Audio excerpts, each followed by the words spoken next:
fifth webinar on including local stakeholders into risk assessment and adaptation planning. My name is Emily Howling-Smith from the ICLAI Resilient Cities team in Bonn, Germany, and I will be hosting this webinar for you today. For those of you who don't know about us, ICLAI is a membership organisation for local governments around the world, and we convene the annual Global Forum on Urban Resilience and Adaptation here in Bonn. These webinars showcase a selection of speakers from our conference in 2012 and provide a resource for those unable to attend the conference, whilst also keeping the dialogue alive on topics that we feature.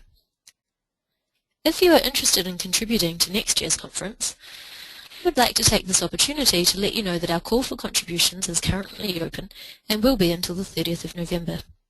You may wish to submit on the topic of risk assessment or on one of the many other topics related to urban resilience and adaptation to climate change. Our agenda for today includes 2 presentations totaling 40 minutes, followed by a 10 to 15 minute question and answer session from you in the audience. The duration of the webinar will be for around about an hour. Please hold your questions until the end of all presentations, and you can type them in as we go, and we will read them out. Please indicate which speaker that the question is for. And if you have any technical questions or issues that come up, please type them in so that we can help you sort them out as we go. Also, if you would like to introduce yourself now on the chat screen so that the other members of the audience know who you are, then please go ahead and do so.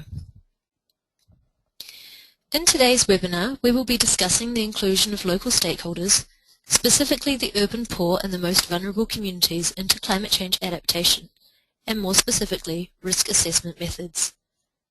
David Dobman, Senior Researcher at the International Institute for Environment and Development London, will set the scene, and then specific city examples from Tyrol, Austria, will be discussed by Andreas Kohler, the Chief Risk Analyst at ALPS, Center for Climate Change Adaptation Technology, Innsbruck, Austria. Please allow me to introduce David Dobman, our first speaker of today.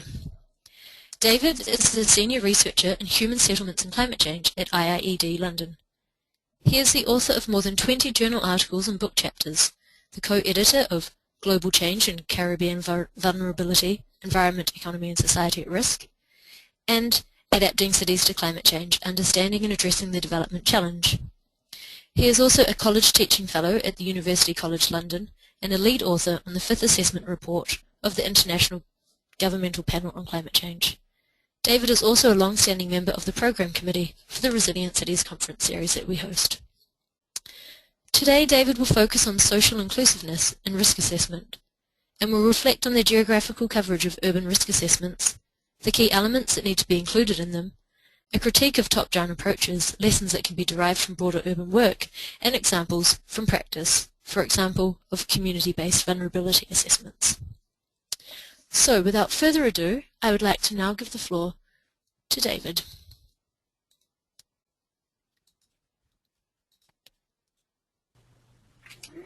David? Good afternoon, everybody. Good afternoon, everybody. Emily, can you hear me and can you see my screen? Yes, I can hear you, David, and your screen also. Super. Well, good morning or good afternoon or good evening, depending where you are. Thanks for joining the seminar, and thanks, Emily, for that very kind introduction. It's nice to see a wide range of people being involved in the seminar. I see a few names of people who I'm very, very happy to see, so hello to those of you who I know personally. I'm going to be talking about social inclusiveness in risk assessment and also in adaptation planning. Main areas. The first section talking more about the nature of risk, particularly in the context of low income and informal settlements in urban areas in low and middle income countries, which is where I do most of my work. Then talk a bit about how we can work with local stakeholders to understand risk, both disaster risk and climate change risk, and then how we can work with local stakeholders to reduce risk and to adapt to climate change. So I'll go through those 3 broader areas one after the other. National Institute for Development, Policy Research Institute that's based in London, working on the main research areas that are on the screen. For those of you who are interested in the type of work that I talk about, we also have an opens publication policy, which means you can download a lot of our relevant materials from the website at www.iied.org.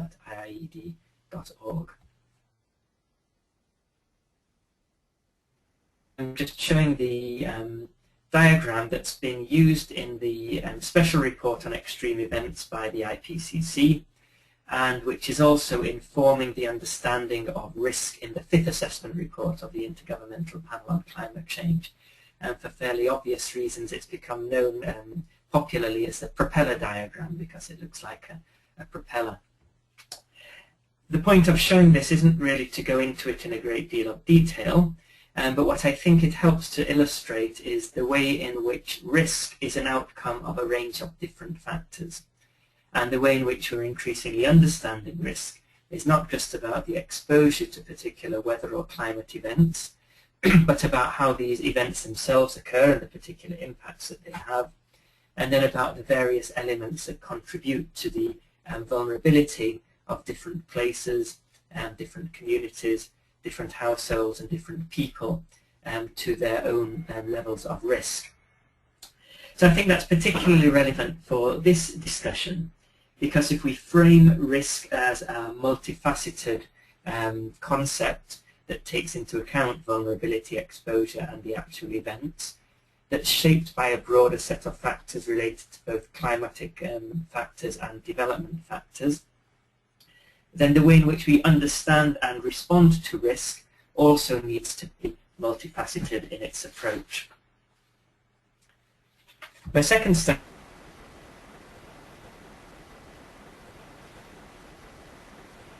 are particularly relevant for urban areas because that's the focus of this series and the focus of much of my work. And I like to use this slide because it says nothing at all specifically about cities or urban areas, but it demonstrates very clearly that all of the main impacts of climate change that are expected in the coming years and decades have high levels of relevance to urban areas. So the importance of all these different systems on the left-hand side, water systems, food systems, coastal systems, and health issues, all of which are very critical to the way in which cities are going to be able to survive and thrive, and all of which are key factors for ensuring that cities can become resilient. And then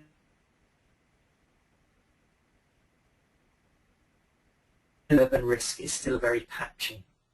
And this is from a survey of the literature that came out last year indicating where there was good published evidence of urban risk, particularly related to climate change.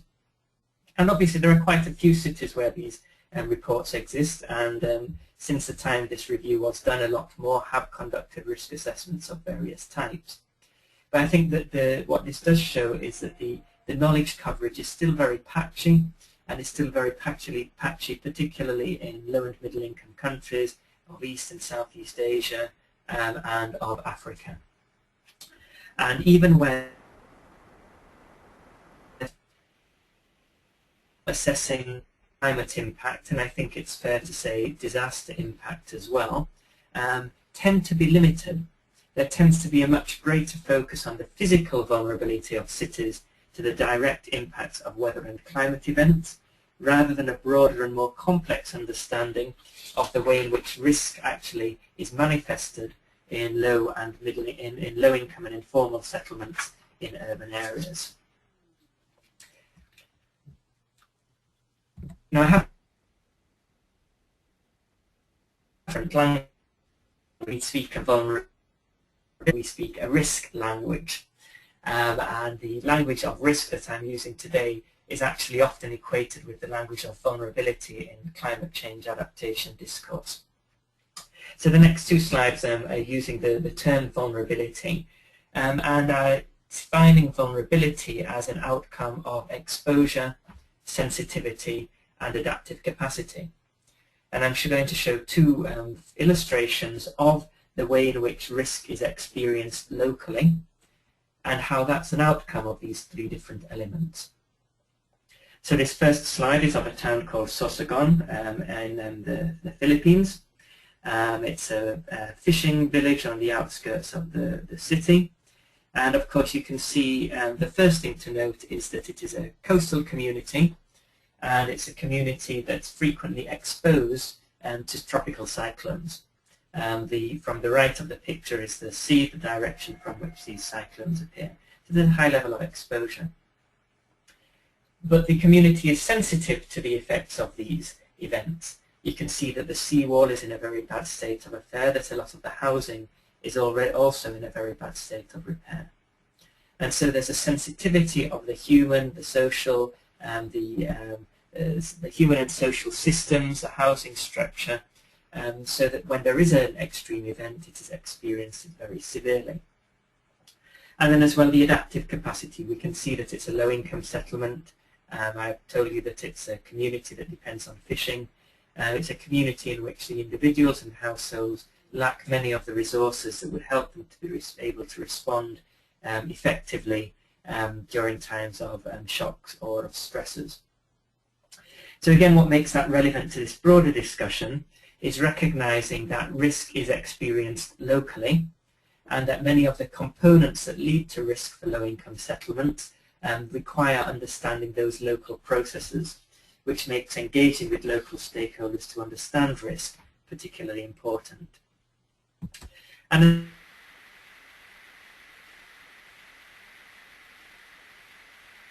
South Africa, a river that floods frequently. On the picture, the remnants of houses that had been flooded out a couple of weeks before I took this photograph. Again, exposed to the particular effects of flooding when the river breaks its banks.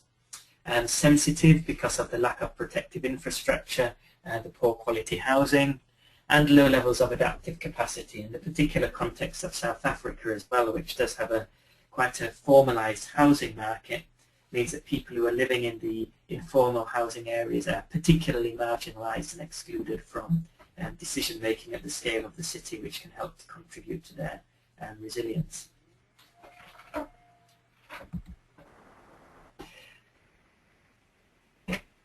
Of the city, is vulnerable. And this is a list of factors that we use when we're working with cities and communities in low and middle income countries to try and assess what might be the broader framework within which the city might be at risk. And again, this takes into account both the physical, the biophysical components of risk, extreme events, climate trends, climate variability, but also takes into account the elements of sensitivity and adaptive capacity, recognizing the importance of the institutional context, the importance of a well-functioning local government and the ability of local governments to reduce risk by so many of the actions that they can take. Also, assess the risk.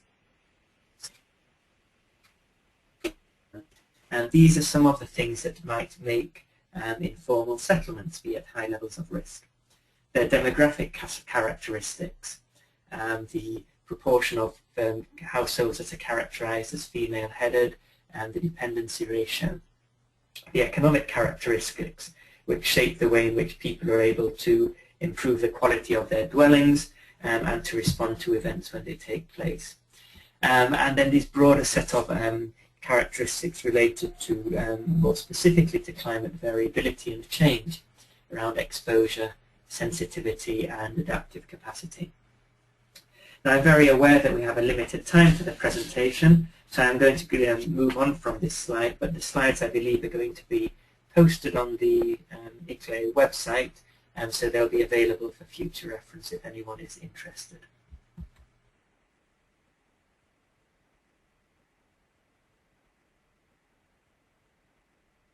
Speak will be more examples of how we can measure vulnerability in informal settlements.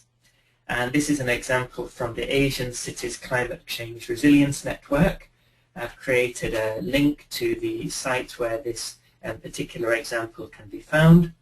And this is the way in which community-based vulnerability assessments are being undertaken in Indonesia as part of a broader program of work funded by the Rockefeller Foundation, implemented by an NGO called Mercy Corps, to try and understand the nature of vulnerability in low-income settlements as a basis for then planning for adaptation and resilience in those cities.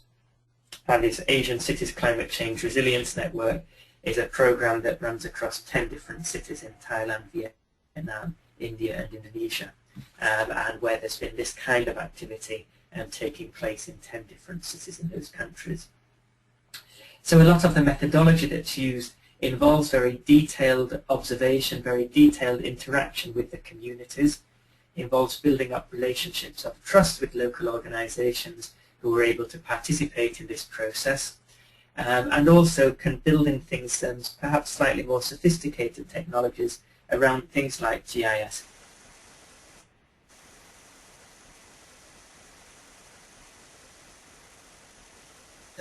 A combination of a spatial analysis as well as these broader indicators. The words are in Bahasa, Indonesian language, but the different characteristics you can tell from the icons that are being looked at that can contribute to an understanding.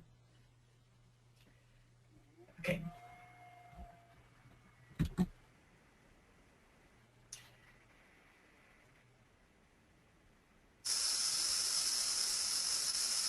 On community-based adaptation.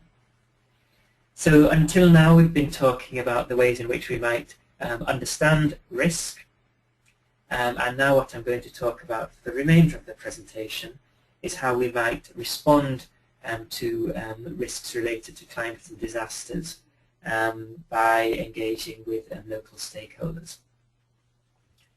And one of the approaches that has been proposed for this is something that's termed community-based adaptation, a recognition that local communities have a wide range of skills and experience and knowledge that helps them to undertake appropriate activities to build resilience.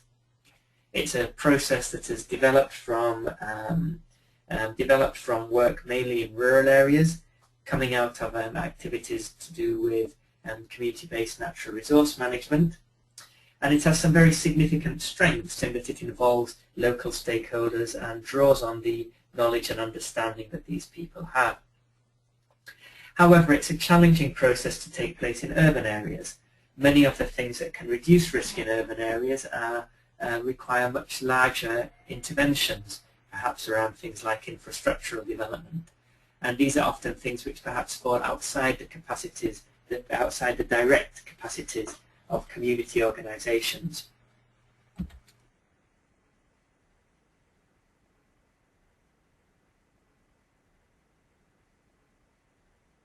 Adaptation needs to be a recognition of the importance of a broader set of political processes by which low-income groups engage with the institutions of governance and the institutions of the state in urban areas. That this requires a reshaping of accountability, it requires a recognition that there are certain things which can be done directly by households and communities, but it also requires a degree of responsiveness by authorities, whether they're local or national institutions, in order to reduce risk.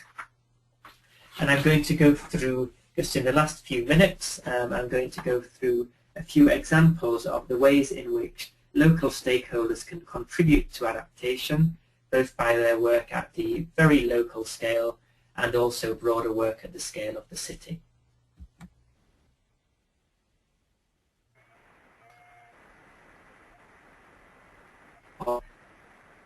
To risk in Dar es Salaam, where individual households take actions to reduce their risk to flooding by building protective walls around the outsides of their houses.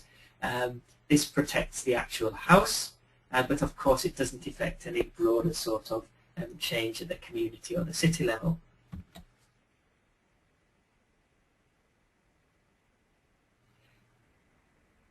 Example from Bangladesh.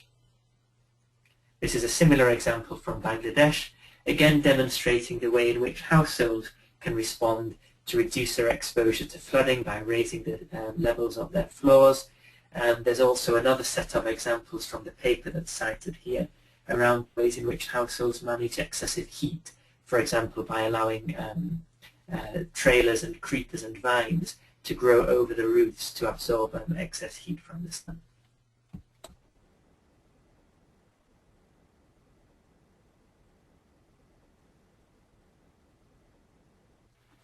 One of the things that I think is interesting is the demonstration of how, when the responses become community responses rather than just individual responses, they can obviously increase the resilience of much larger numbers of people. So this is a walkway that was built by communities in Iloilo in the Philippines at very, very low cost, using entirely local labor. And that enables people to get in and out of their houses, to go to work, for children to go to school, even at times when there is, when the ground underneath is flooded.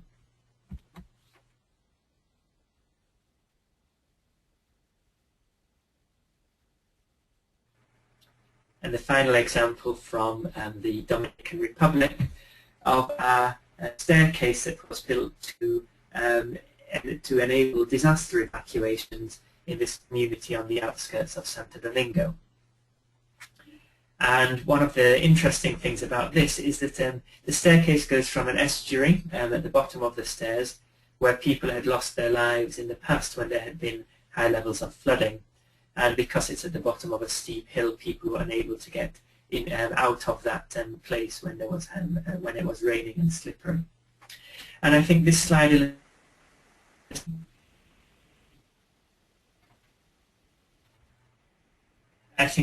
illustrates very nicely one of the key findings from the IPCC Special Report on Managing Extreme Events. It works nicely because it is an action that offers short-term development benefits. You can see that this helps people to access their homes every day, whether or not it's a disaster event.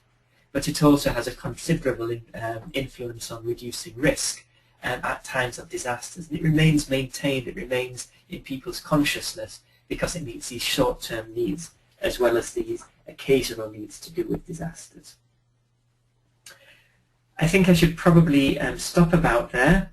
The only other things that I was going to comment on, and I will include these in the slides that are posted on the website, is in relation to the way in which cities, community groups and local organisations can engage themselves in a more meaningful way in citywide processes as well.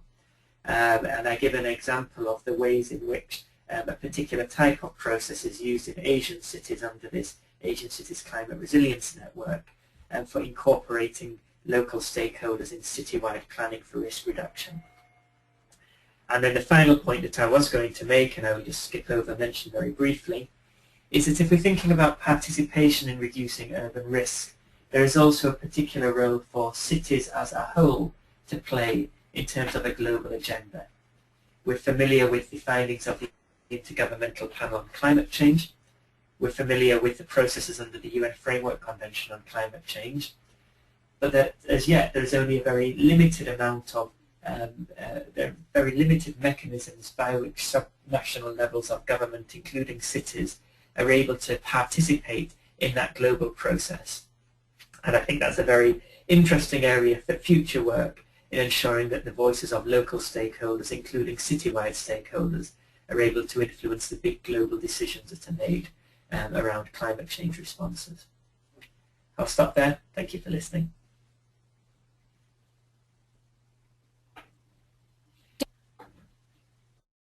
Thank you very much, David, for that presentation. Okay, if you have any questions, please type them in, and we will take all questions at the end. There are already some coming in now, which is nice to see. I'd like to introduce our second presenter for today, Andreas Koller. Andreas is currently Chief Risk Analyst at ALPS and heads the team that develops the ALPS Risk Management Approach, a blend of expert and community-based approaches. As of July this year, Mr. Koller and his team conducted 300 municipality workshops, and they have been cooperating with more than 3,000 local community members. Today he will discuss risk assessments on the municipal level with practical experiences in the province of the Tyrol. He will highlight what did and did not work and how challenges can be overcome to make such approaches successful. I will now give the floor to you, Andreas.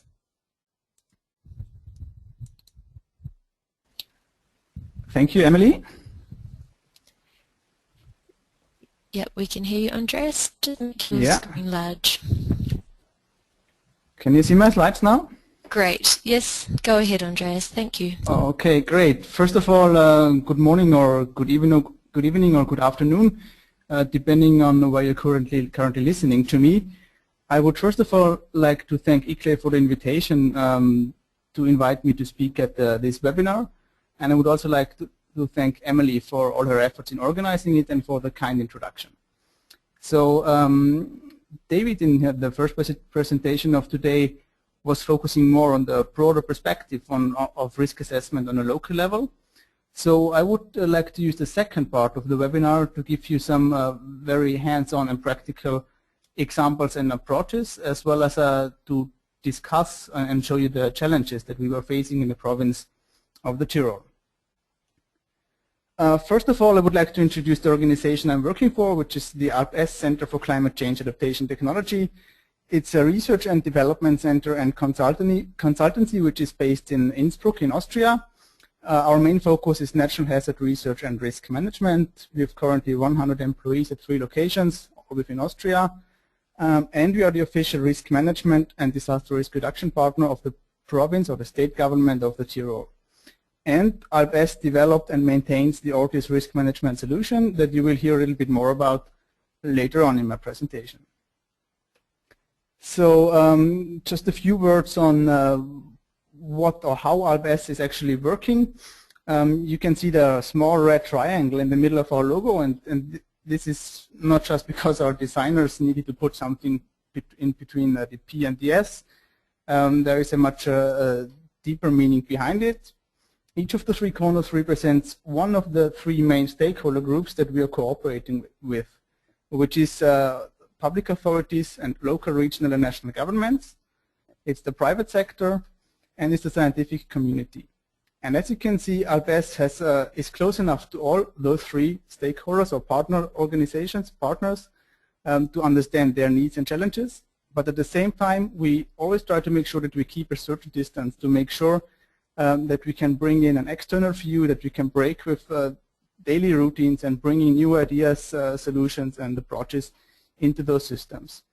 So following this idea, actually, during the last 10 years, we have been working with a wide range of local, regional and national public authorities, but also with public and semi-public organizations, privately held enterprises, and a wide range of scientific organizations around the world. So this is the ALPS organization, the ALPS Center for Climate Change Adaptation Technologies.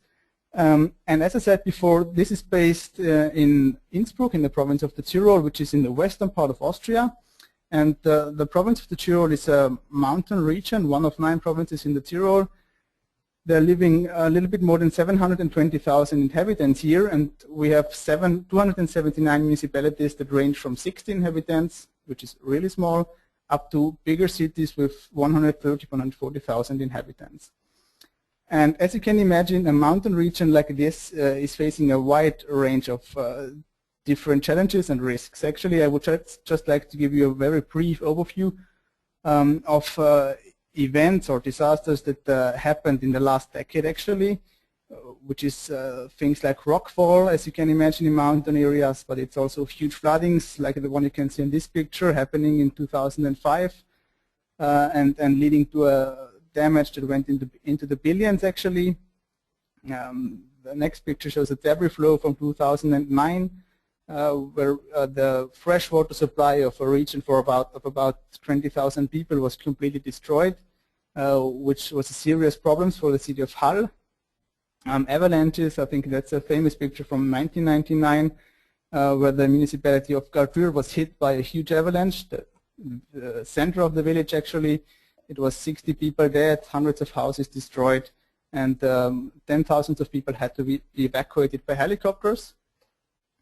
Another avalanche close by to Innsbruck, but then it's also technical or more man-made events that we had in the past, like the air and style snowboard event, for example, where 9 young people actually died during a mass panic. We have, the Tyrol is home to the Brenner Pass, which is the most important highway crossing the Alps, and of course a lot of dangerous goods are going through this highway, which is a big issue in the Tyrol actually. It's a lot of small and very remote railway tracks, and of course another example is the blackout that can be, or that is a challenge for the province of the Tyrol. So you can see it's natural hazards, but it's also technical and man-made risks actually. And the province of the Tyrol, of course, is an active player in disaster risk reduction and tries to reduce those risks. And what happened in the beginning was that a lot of very technical measures have been implemented, things like an avalanche early warning system, the Tyrolean early warning avalanche warning service, also a seismic monitoring system, early warning system for flooding is in place, a radiation early warning system, a regional hazard warning center where all these informations are collected and spread to the local population, volunteer fire brigade training center, mountain rescue services, digital radio communication network. The province offers legal assistance in DRR matters for municipalities, and also a blackout handbook. So overall it can be said that for much more than a decade, the province of the Tyrol was, when talking about disaster risk reduction, a high-tech society. But all levels, the administrative level, but also, and this is important, the political level, identified the need to stronger include the local level, municipalities and local authorities. So they made the stronger integration of municipalities and local communities one of their main tasks in disaster risk reduction. And the next few slides will give you a brief overview of the approaches, ideas, and methods that have been used to increase the participation of local communities and municipalities in the disaster risk reduction activities of the Tyrol. First of all, the idea was to bring together those people that are knowledgeable, that are able and willing to participate in a risk assessment. This could be anyone actually from, of course, the members of the volunteer organization, can be political leaders, it can be experts from critical infrastructure companies or organizations, it can be the ranger, but it also can be anyone from the general public actually who is, as I said, able to and willing to participate and share knowledge. Those people were brought together on one table, and the workshop was actually organized and moderated by the Early Warning and Emergency Management Center of the Tyrol together with ALPS. But, and this is important, the workshop and the results and the whole process was driven by the municipality or by the members, by those persons who were members of that group at that day. So risk assessment workshops actually in the Tyrol turned out to be a good starting point for the establishment of disaster risk reduction and for the establishment of a good starting point for capacity building process. The ALPS and the province of the Tyrol tried to kind of recruit out of this group, try to recruit persons and try to form and establish a local, a municipality disaster risk reduction team. So, but of course, once we established or once we put in place those teams, we of course also need to offer a kind of regular or ongoing support to them. And as we all know, municipalities have a wide range of tasks to do, and disaster risk reduction is unfortunately not always on top of the list. So the idea is to reduce the administrative load for disaster risk reduction for the municipalities, to assist them and support them in getting access to projects, networks, to assist them in organizing follow-up workshops, to introduce the concept of decision-making processes, like structured decision-making processes, to support them when it comes to the identification of measures, to show them that measures must not always be technical measures, meaning investing a lot of money. In some cases also organizational changes or improvements can act as a good measure. We provide our external view and try to give them feedback on the process, but also on the results, give them feedback on what we saw in other municipalities, how they improved, and what maybe can shared or can be used by the Tyrolean municipalities. And finally, we also have the role of a facilitator, facilitating knowledge sharing and twinning, either among each other via the ORTIS tool, which you will hear a little bit more about later on, but also with cities, comparable cities in other parts of Europe or other parts of the world. Actually, I just came back a few weeks ago from an exchange between the city of Jönköping in Sweden and the city of Lienz in Austria, which was an impressive experience actually to see how local level really started to learn from each other and started to exchange ideas, approaches, tools, and so on. So the twinning proved to be a good way of increasing the level of activeness in disaster risk reduction on a local level. Of course, teams like our local emergency management teams, they need to be educated, trained, and their level of experience needs to be increased in an ongoing way. Therefore, the province of the Tyrol, together with RBES, also developed and applied a very tailored education system, actually. We provide them with online trainings, with lectures, but also with face-to-face trainings, whatever they need. And actually the most important thing when talking about education for those teams in disaster risk reduction is that the education, the way of education has to be adjusted to the respective needs of the specific municipality. Another way of doing it, which we apply in some parts of the province, is actually the way of or the training of trainers program, where we try to train other higher administrative levels or external consultants, and of course also opinion leaders in how to implement, how to develop risk assessment, but also in how to build up capacities on a local level. And this proved to be a very successful way as well, but we found out that municipalities need to have a certain size and a certain existing capacity to profit from the training of trainers program. Education is of course an important thing, but we also try to find a way to increase experience, and experience can on the one hand be gained during the disaster or event itself, or through tabletop exercises, dry runs, or the participation of international exercises, which is something very common, I think, but so far in Europe the local level was not really invited to participate in international exercises. We try to push in this direction to allow them, to allow the local level to get a more experienced player to learn how international exercises are working and what the role of the local level could be in case of an disaster.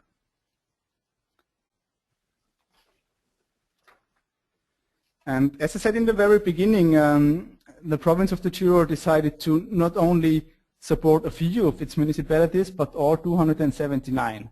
So you can imagine during the risk assessment process and also the capacity building process, actually, with 279 municipalities, a lot of information is going to be developed, a lot of persons are involved, a lot of information has to be exchanged, structured, identified, analyzed, and so on.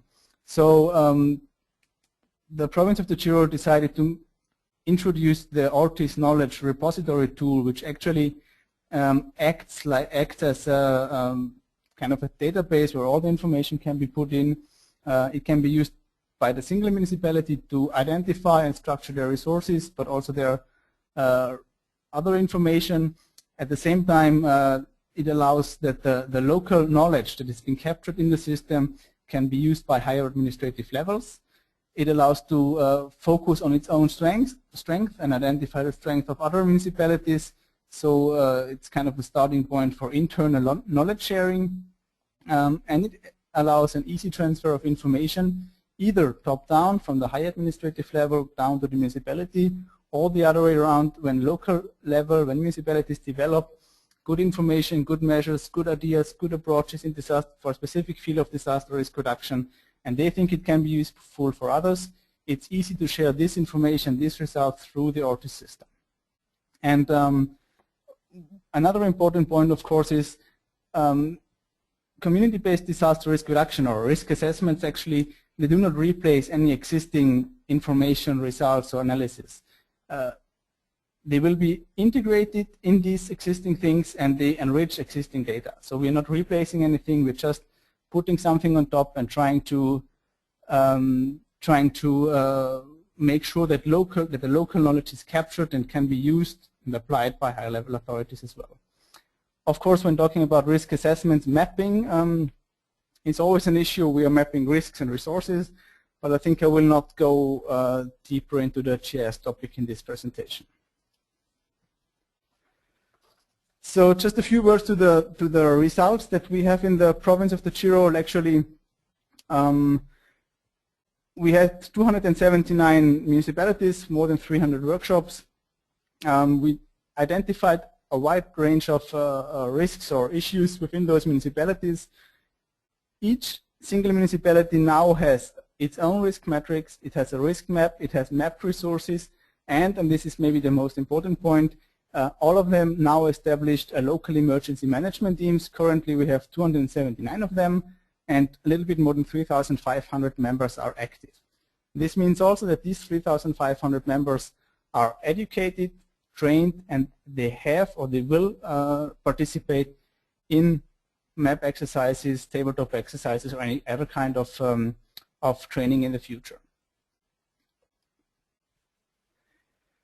So after the more general introduction on what or how the province of the Tyrol tries to integrate the local level into disaster risk reduction activities and into risk assessments, I would like to highlight some of the main factors or important points that we identified for risk assessment on a local level, especially focusing, of course, on the Tyrol.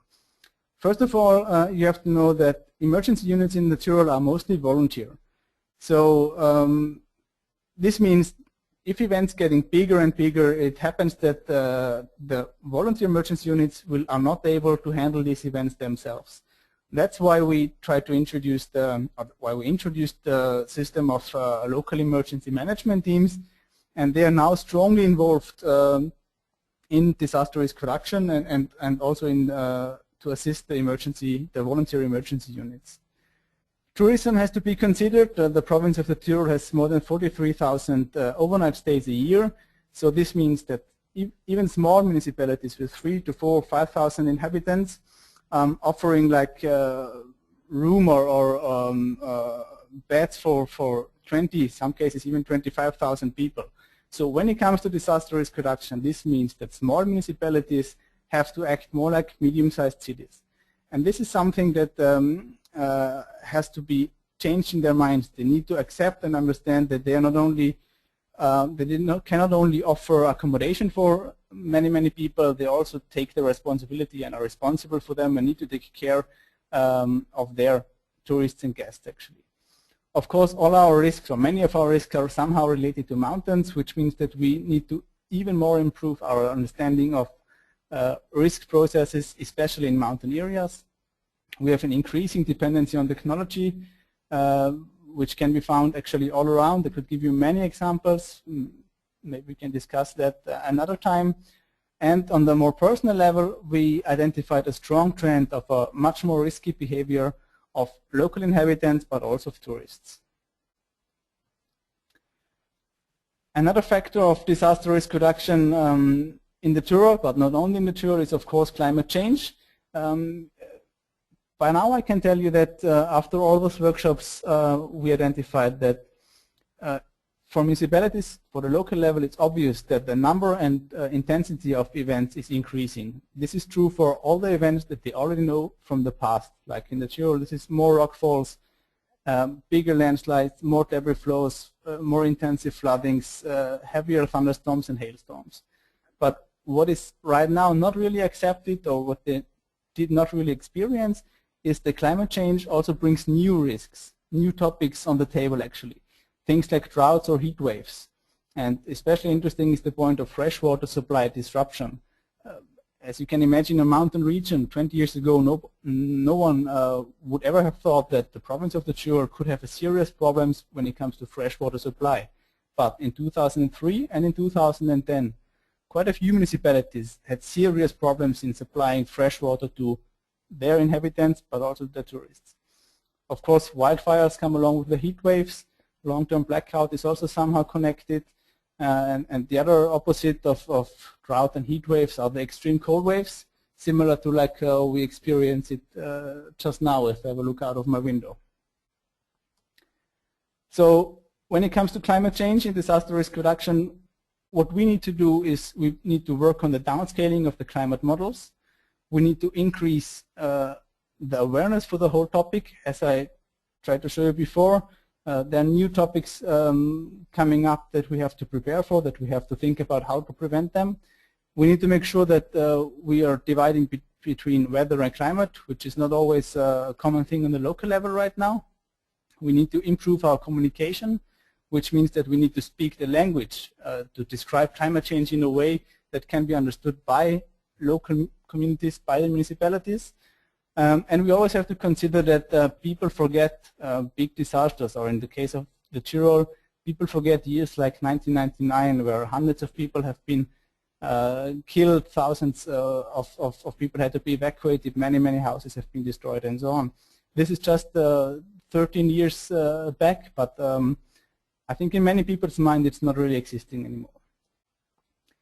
And a last slide to the topic of climate change. Actually, in this you can see it on the right side, a picture from a glacier around 1930, and a little bit less than 40 years later, 80 years later, you can see by how much smaller the glacier now is.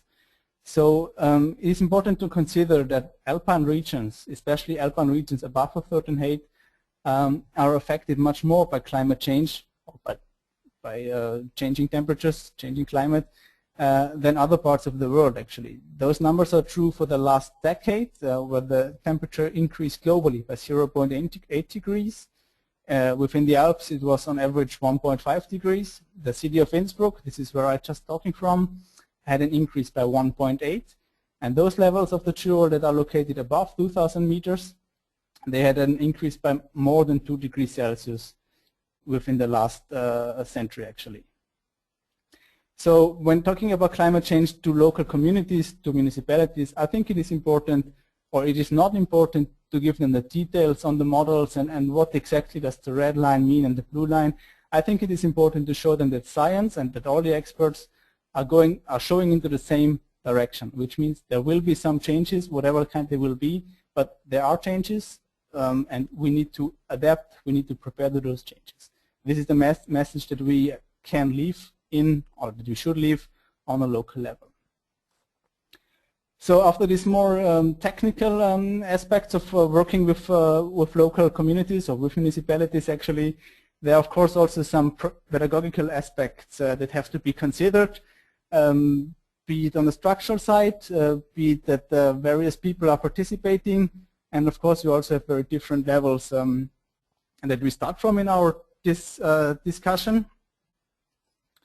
So just very briefly, of course, there is a difference in the level of being exposed to risks. We have some that are very exposed, others that are less exposed. We have the size of municipalities that I mentioned already in the beginning. We have some parts of the country that are much more natural hazard dominated, whereas others are dominated by other issues. Money is an issue. In some places we have professional emergency units, and in most of our municipalities we have volunteer units, which is a huge difference, of course, in dealing with them.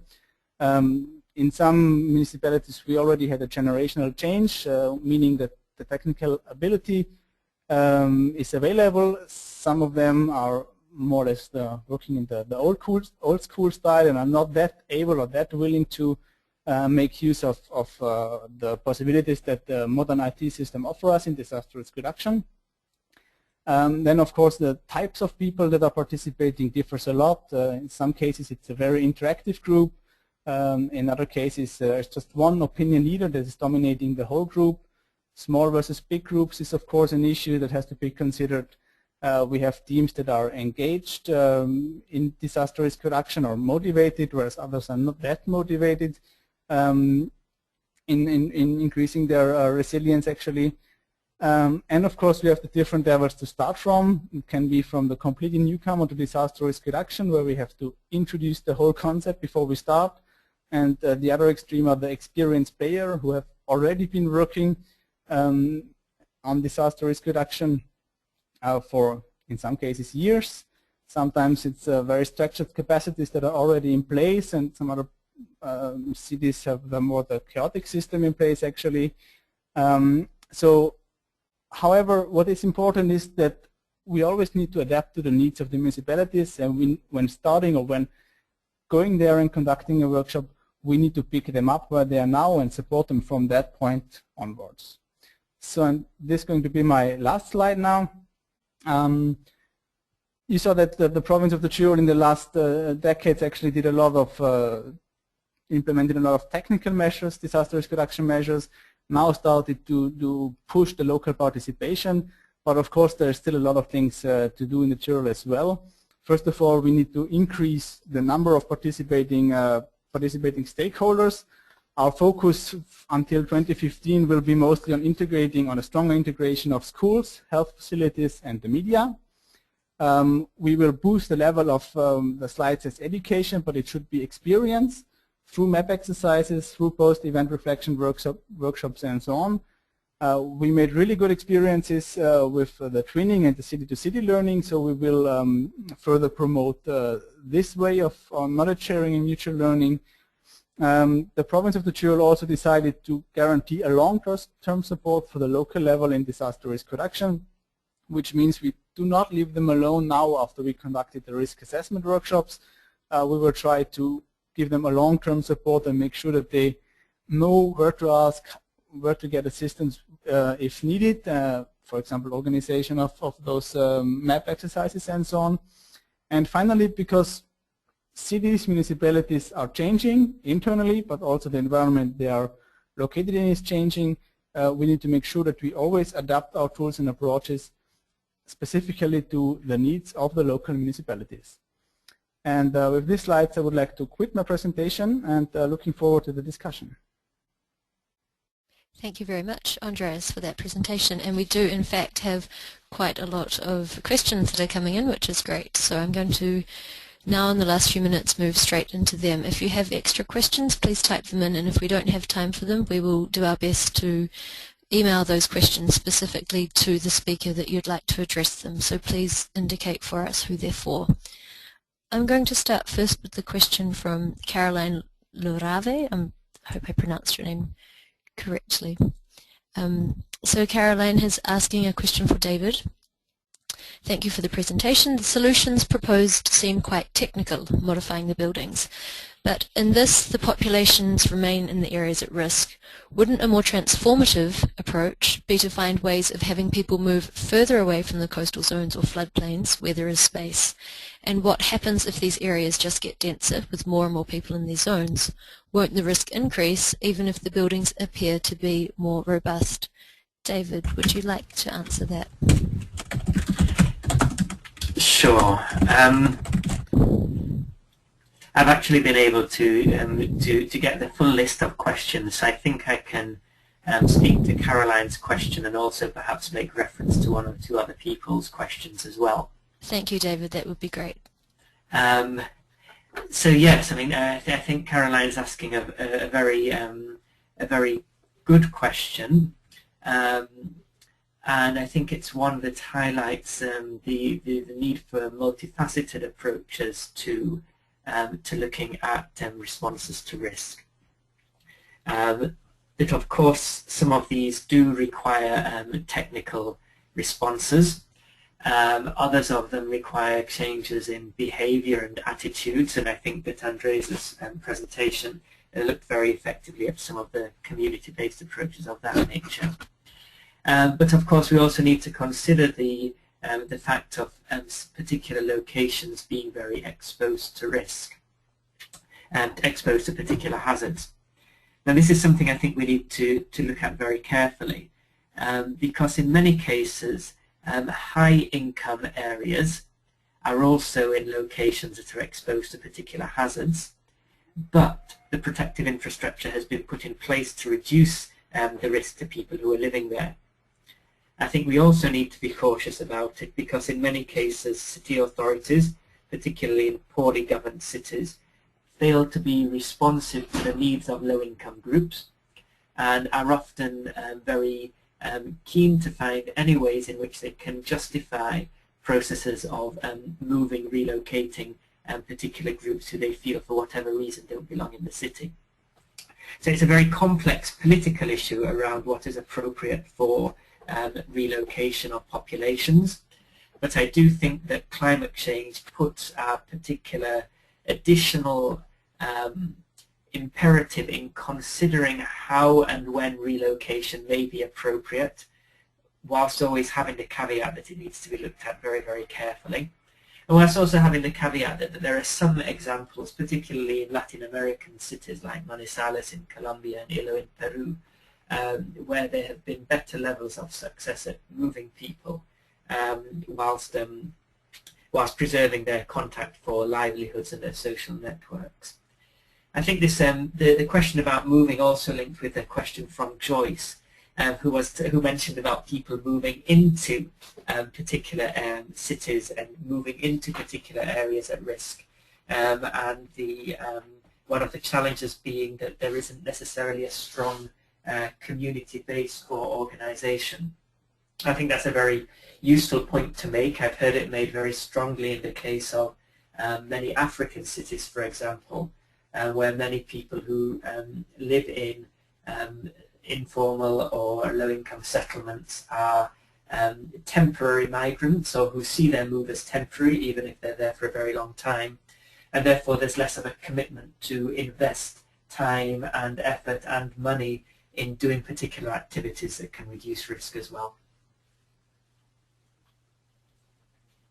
Great, thank you, David. I'm just going to move on to the next question for you, which you would have seen also from Jirotrej Patra. And that's a little bit taking that to another step with it. So basically talking about cities being deeply embedded in larger global financial and political systems, which of course we can't ignore. So to what extent do these interactions and exchanges shape and influence risk, even in informal settlements?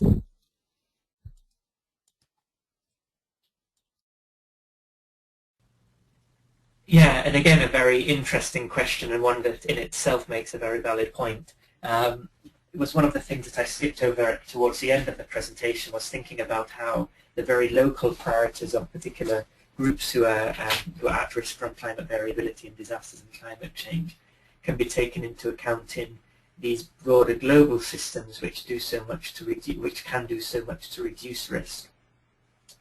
I think that sometimes this gets referred to as a democratic deficit, whereby in the smaller types of decisions, which perhaps only have relatively small impacts on people's lives, there may be effective mechanisms for participation. But when it comes to some of the most important global decisions that affect people's lives, there's very little mechanism for any kind of participation or representation. Where I think there is some promise is in thinking about the ways, firstly, in which local organisations in cities have been successful in negotiating effectively with city governments for access to land and shelter in areas which is less exposed to particular kinds of hazards. And there are lots of examples around, particularly from places like the Philippines, where disaster risk is very prevalent, and where local organisations and mayors, the city that I showed of, Iloilo, where there was the walkway, there's a very committed mayor in that city who has shown willingness to work with community organisations in shaping the way in which the city is planned to reduce risk.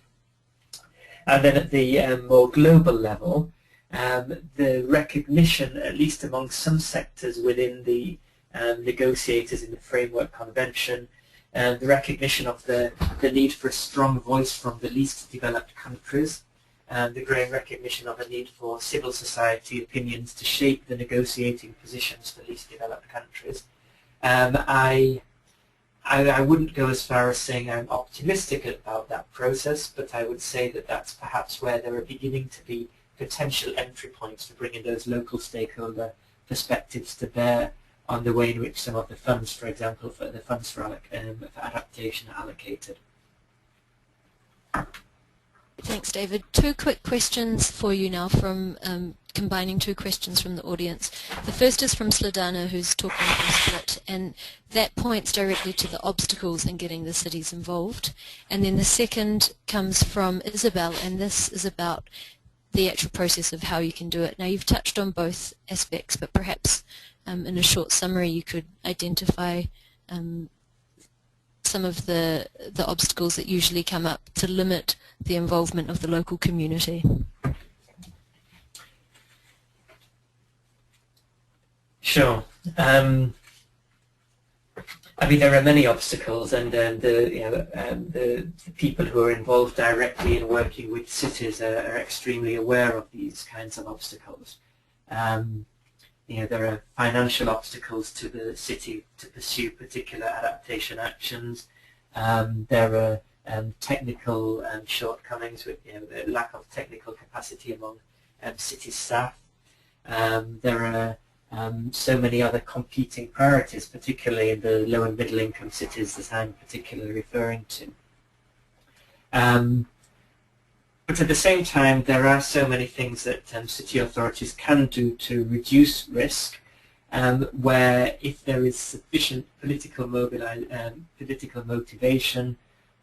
there's a space for local organizations to influence the ways in which those kinds of interventions are made. So I mean, I would, it's perhaps too much to go into examples now, but I mean, we have documented quite a few of them, and if you look through our website, Caroline, I think you'll find some examples where there are where local organizations have managed to make those kinds of changes. Thanks, David. I'm going to turn some questions directly to Andreas now, which we'd like to wrap up with, actually, with these final questions. So the first comes from Sladana again about disasters.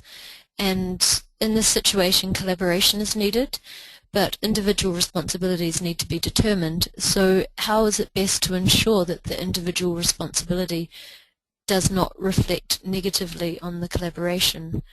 Perhaps you can also demonstrate an example of how the Autis Knowledge Repository tool works. Andreas, if you could answer those questions, please. Yeah, thank you. So this is a good question, actually. Right now, the project I presented was focused on those local emergency management or local disaster risk reduction teams, actually. They are responsible for the implementation or for the further implementation of measures, but they are also responsible to increase capacities, to build their capacities. It was just a starting point. It's not the end of the story, of course. And in some cases, in some municipality, it works out very well. So measures that are, or information that has been, or that is developed by those local disaster risk reduction teams is somehow very specific and not be really useful for the local population, for the general public. But they started to find out that they can profit a lot if the general public is well prepared and knows how to assist and how to participate in the whole process in case of an emergency. So they try to break it down to some kind of checklists. And this is the point where the Autis system comes in. If one municipality develops a good checklist, for example, for how to act in case of an accident with dangerous goods on the Brenner Highway, for example, this can be very easily used by other municipalities to share with their local population, with their general public as well. So they don't need to identify this or to develop the same measures and information again and again. But there are also other projects going on in the Tyrol that are directly facing the participation or the way of how to include the general public into disaster risk reduction activities. But compared to the examples we heard from David, I think, and this is one of the main challenges we are facing, this is like a very westernized, Austria is a very westernized country, so I think it's much harder to increase awareness. People trust much more in those volunteer or in those emergency units and trust much more into the local and regional government and don't feel responsible for the whole situation, risk situation in their municipality or region. Thanks, Andreas. It raises an interesting point actually there with the people's perspective in different areas of the world, and we've got very different case studies that we've demonstrated there today. The final question to you, Andreas, is more methodological. I guess it points to the process that you go through, and this is from Jana, and she's asking about the type of questionnaires that you use. The inclusion of local citizens through the instruments of questionnaires and interviews, do you see these as these instruments mainly appropriate in certain stages of DRR, or do you find them helpful in all phases? Perhaps you could answer that point given how you've conducted your work in the Te Reo region. Of course, I will do so. Actually, we did not use questionnaires or typical kind of interviews. What we did is we went in, usually a team of 2 persons, one from the provincial level, plus one from ALPS, and we prepared and conducted and moderated the workshop. And the methodology that we used or that we applied actually was not the typical interview. It was much more of some kind of storytelling, meaning that we do not confront them with questions, but to talk about how to, of course, there's a tiny risk catalog that we follow with to go through, and we want to pass it through. But finally, not in it's more like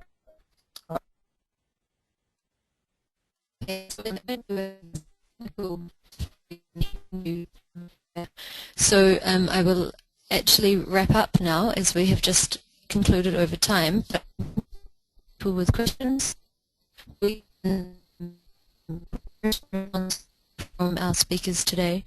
I also like to point out that the presentations are up on our website. They will be updated with the most recent versions following this, and also this whole presentation has been recorded, so if you've missed any parts of it and you would like to hear or go back on points particularly related to the questions, we can do so.